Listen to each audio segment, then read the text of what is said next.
Donald Trump মার্কিন president হিসেবে দায়িত্ব নিয়েছেন ২০ জানুয়ারি। আমাদের এসে মনে আছে গত নভেম্বরে যখন ট্রাম্প তার নির্বাচনে যেতেন, তখন থেকে আওয়ামী লীগ শিবিরে এক বিরাট আনন্দের দিন, আনন্দের বন্যা বয়ে গিয়েছিল। তারা ভেবেছিল ট্রাম্প ক্ষমতায় এসেই মোদিকে সাথে নিয়ে ডক্টর ইউনূস সরকারের পতন ঘটিয়ে ছাড়বেন। নভেম্বরের পর সময় গেল, ২০ জানুয়ারি ট্রাম্প দায়িত্ব নিলেন। কিছুদিন গেল, এখন অবশ্য অনেক দিন না, ট্রাম্পের আরও অনেক দিকে মনোযোগ আছে। আওয়ামী লীগ হয়তো মনে করছে বা আশা করছে, বা অ্যাটলিস্ট তাদের কর্মীদেরকে আশা দেখানোর চেষ্টা করছে, ট্রাম্প এবার বাংলাদেশ সরকারের, ডক্টর ইউনূস সরকারের খবর করে দেবে। এটা খালি শেখ হাসিনা না, এটা ভারতের মিডিয়াও, তাদের মূল যুক্তি হচ্ছে এটা যে ব্যক্তিগতভাবে ট্রাম্প জনাব ডক্টর ইউনূসকে পছন্দ করেন না।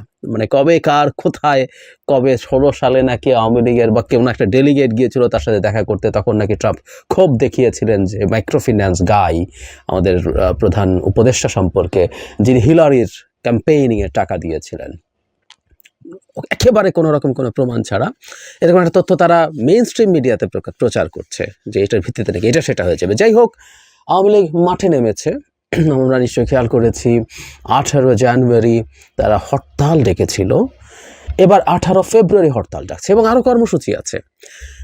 আওয়ামী লীগের দেওয়া কর্মসূচি নিয়ে আলোচনা করা দরকার আছে কিনা। কেউ কেউ বলতে পারেন যে এটা করে এটাকে আরও আমরা স্প্রেড করছি। আমি আসলে স্প্রেডই করতে চাইছি, সেই কারণেই কথা বলছি এবং আমি কথা বলার দরকার মনে করছি, কথা বলবো।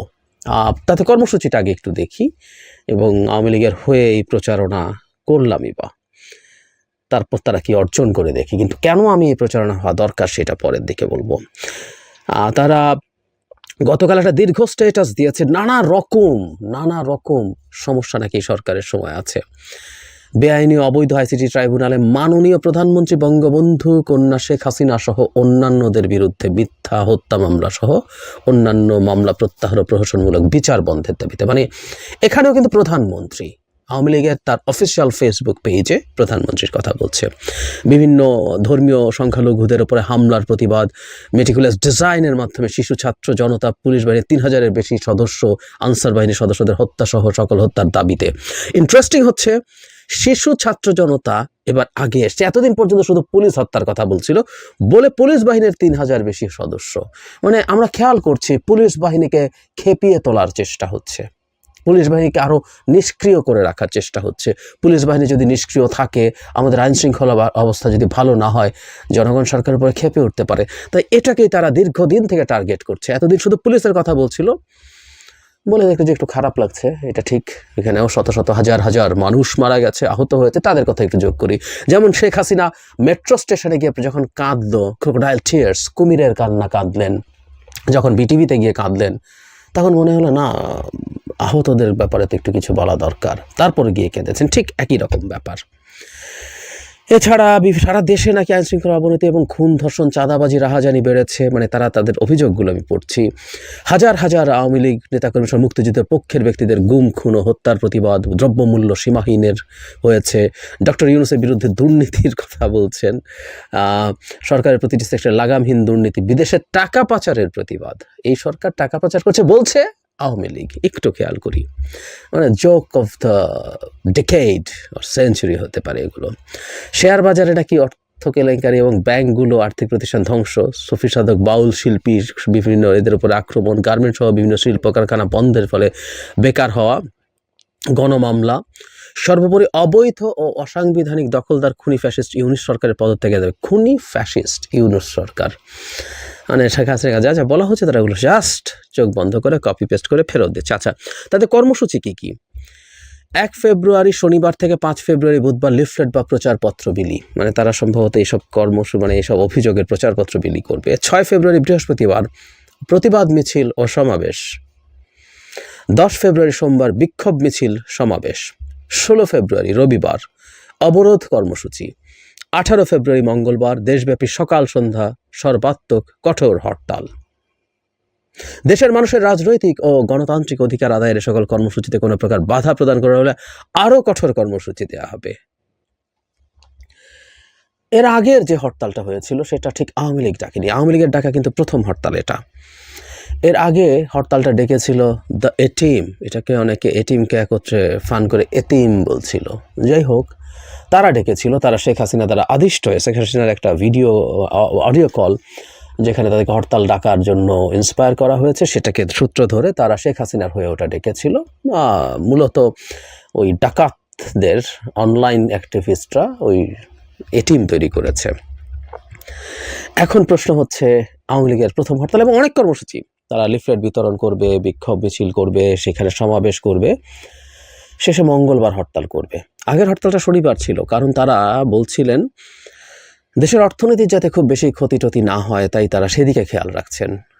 এবার মঙ্গলবার অবশ্য আওয়ামী লীগ সেদিক খেয়াল রাখেনি, কারণ তারা চান তাহলে যে দেশের অর্থনীতির বিশাল ক্ষতি করে ফেলবেন তারা সর্বাত্মক হরতাল পালন করার মাধ্যমে। আমি আসলে আওয়ামী লীগের এই কর্মসূচিগুলো আলোচনা করি এবং ফেব্রুয়ারিতেও যখন হবে এগুলো আবার সামনে নিয়ে আনার চেষ্টা করব। এটার প্রধান উদ্দেশ্য হচ্ছে আওয়ামী লীগের মানে কৌশলগত একেবারে নির্বুদ্ধিতা।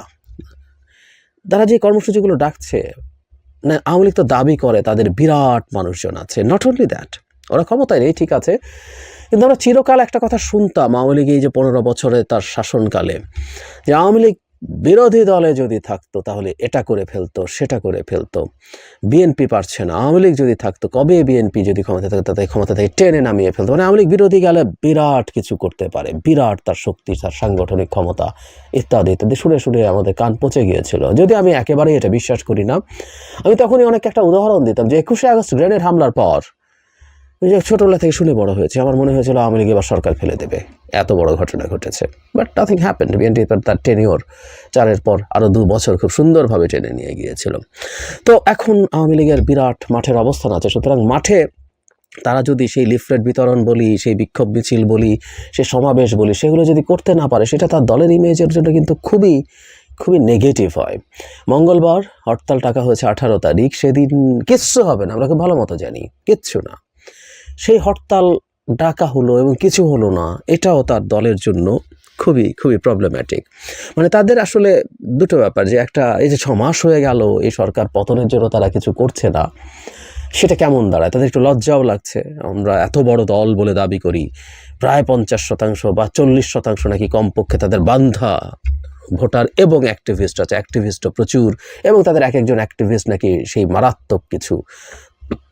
আগে যখন পুলিশ এবং আইনশৃঙ্খলা রক্ষাকারী বাহিনীর ছত্রছায়ায় পাড়ায় পাড়ায় দাঁড়ানো বসানো এবং বিরোধী দল বিএনপি সহ সবাইকে ঠেকানো এক কথা, আর এখন ফ্রি মাঠে এসে মারা। মানে আমাদের দেশে যদি পুলিশ একজন পুলিশও যদি মাঠে না থাকে, সবাই যদি তাদের থানায় থাকে, তারপরও আওয়ামী লীগ মাঠে নামলে পলিটিক্যাল পার্টি লাগবে না, সাধারণ মানুষ তাদেরকে পেটিয়ে মাঠ ছাড়া করবে, এটা তারা বোঝে, তারা জানে। কিন্তু তারা পড়েছে এক অদ্ভুত ডিলেমাতে, যে এই যে 6 মাস চলে গেল আমরা কিছুই করছি না, এটা কেমন দেখাচ্ছে, এটা তো ভালো দেখাচ্ছে না, এটা তাদের মনে হয়। এটা তাদের মনে হবার কারণেই তাদের কিছু কর্মসূচি ডাকতে হয়। আবার কর্মসূচি ডাকাটাও যে বললাম এটা শাখের করাত, ডাকলাম কিন্তু কিছু হলো না, কিছু হবে না, সেটা তারা মনে করছে এটাও তার জন্য বিপদ তৈরি করছে। কিন্তু ওই যে ডাকার ফলে যেটা হলো, আমরা ফেসবুকে কেউ কেউ লিখেছি, আমি কথা বলছি, তারা এটাকে এক ধরনের অর্জন হিসাবে দেখবে যে আওয়ামী লীগ প্রাসঙ্গিক থাকছে, এবং আমাদের কেউ কেউ এই পয়েন্টেই মনে করেন যে আওয়ামী লীগকে প্রাসঙ্গিক রাখা আমাদের ভুল হচ্ছে। আমি আবার পাল্টা মনে করি, আওয়ামী লীগের কোন বিষয়টাকে আমরা প্রাসঙ্গিক রাখছি? আওয়ামী লীগের দেউলিয়াত্বকে প্রাসঙ্গিক রাখছি, আওয়ামী লীগের তার নির্বুদ্ধিতাকে প্রাসঙ্গিক রাখছি। সুতরাং আওয়ামী লীগকে যদি আমরা ডেকে আনি এবং তার দেউলিয়াত্ব এবং তার নির্বুদ্ধিতা মানুষের সামনে আরও বেশি আনতে থাকি, তাহলে সেটা আওয়ামী লীগের জন্য ক্ষতিকরই হবে।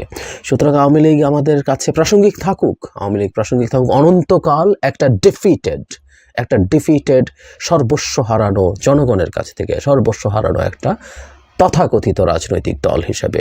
সুতরাং আওয়ামী লীগকে আমরা এভাবেই প্রাসঙ্গিক রাখবো ভবিষ্যতের বাংলাদেশেও।